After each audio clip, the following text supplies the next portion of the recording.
warahmatullahi wabarakatuh. Perkenalkan, nama saya Dewi Wulandari dengan NIM 203190061. Saya mahasiswa dari Universitas Islam Negeri Sultan Taha Saifuddin Jambi dengan jurusan Manajemen Pendidikan Islam. Di sini saya akan menjelaskan materi tentang profesionalisme dalam pelayanan publik dengan mata kuliah Manajemen Humas dan Pelayanan Publik dengan dosen pengampu Ibu Siti Raudatul Jannah MPDI. Baiklah, sebelum memulai materi, mari kita simak video berikut ini. Pelayanan publik di Indonesia hingga saat ini dinilai masih buruk.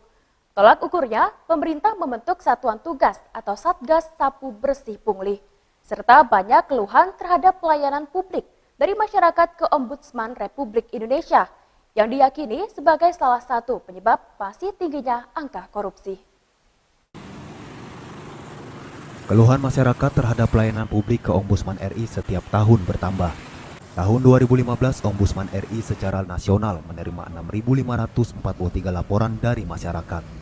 Kemudian di 2016 menjadi 9.030 laporan.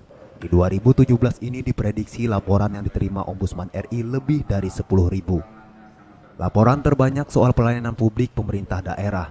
Di Kalsel, laporan yang diterima Ombudsman diantaranya pungli penerimaan siswa baru di SMA Negeri 10 Banjarmasin beberapa waktu lalu, serta keluhan kualitas air dan tarif minimal 10 meter kubik oleh PDAM Banjarmasin.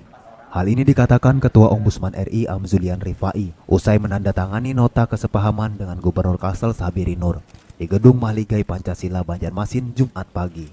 Buruknya pelayanan publik menurut Amzulian diyakini salah satu penyebab tingginya angka korupsi di Indonesia, khususnya praktik pungli. Ya, terbentuknya Satgas Saber Pungli itu salah satu pertimbangannya karena pungutan liar di sektor pelayanan publik ini memang sudah kronis di Republik ini. Ya, maka dibentuklah itu. Nah, oleh karena itu mereka percaya bahwa negara yang pelayanan publiknya baik itu dapat dipastikan korupsinya rendah. Anda cek lihatlah, negara yang korupsinya rendah dapat dipastikan pelayanan publiknya baik. Ya, walaupun tidak bisa begitu saya membandingkan, Anda lihatlah misalnya Singapura, Anda lihat pelayanan publiknya, dan Anda lihat juga ketika korupsinya pasti rendah. Gubernur Kalsel Sabiri Nur berharap melalui nota kesepahaman ini pelayanan publik di daerah semakin membaik. Meski tidak merinci, Gubernur mengakui masih ada kekurangan dari pelayanan publik ke masyarakat di beberapa bidang yang harus dibenahi Pemprov Kalsel. RI biar apa yang menjadi kekurangan kita bisa diperbaiki. Ini intinya semuanya dalam rangka memberikan pelayanan terbaik kepada masyarakat. Itu yang kita harapkan dari hasil MOU ini ke depannya nanti. Kan kita terus berjuang, kalau dari tidak bagus menjadi bagus, kalau sudah bagus bisa lebih bagus lagi, selalu bergerak ke arah sana. Selain dengan Pemprov Kalsel, Ombudsman RI juga membuat nota kesepahaman dengan Universitas Lambung Mangkurat. Penandatanganan dilakukan Rektor Unlam Sutarto Hadi dan Ketua Ombudsman RI Amzulian Rifai. Dari Banjarmasin, Denny M. Yunus melaporkan.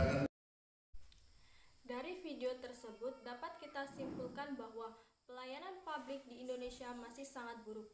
Pelayanan publik merupakan salah satu unsur penting bagi organisasi publik termasuk organisasi pemerintah. Masalah pelayanan publik di lingkungan pemerintahan sudah lama menjadi pusat perhatian masyarakat seiring banyaknya kasus pelayanan publik yang dianggap belum berpihak pada kepentingan masyarakat.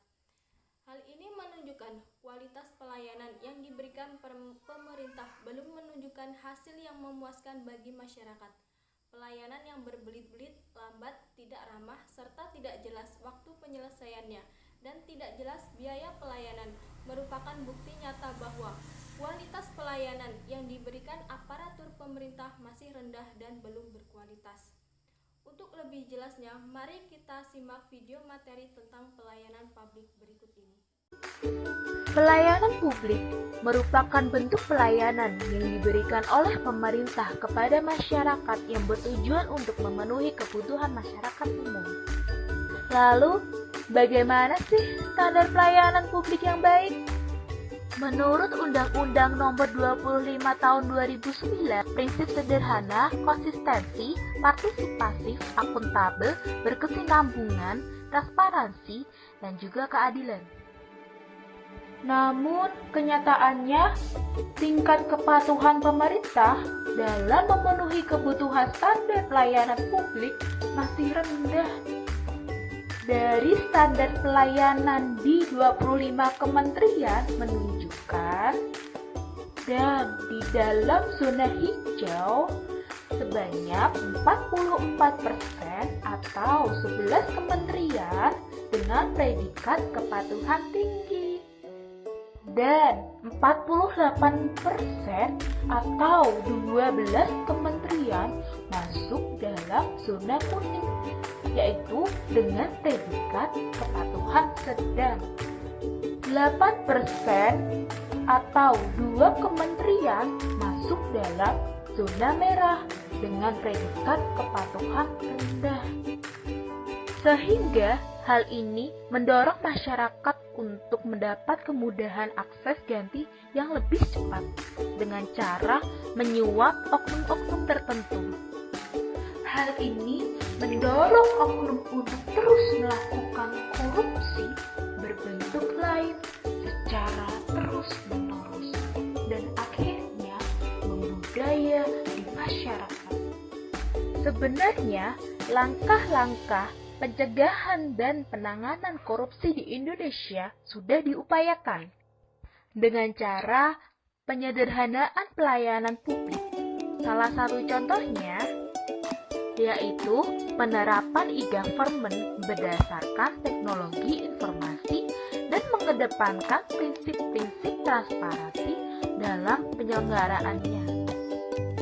Intinya, korupsi dalam pelayanan publik bisa dihilangkan melalui cara-cara yang efektif, mudah, murah, dan mencukupi kebutuhan masyarakat. Mari kita bersama berpartisipasi dalam menjaga dan menertibkan pelayanan publik yang diberikan pemerintah demi mewujudkan kesejahteraan masyarakat.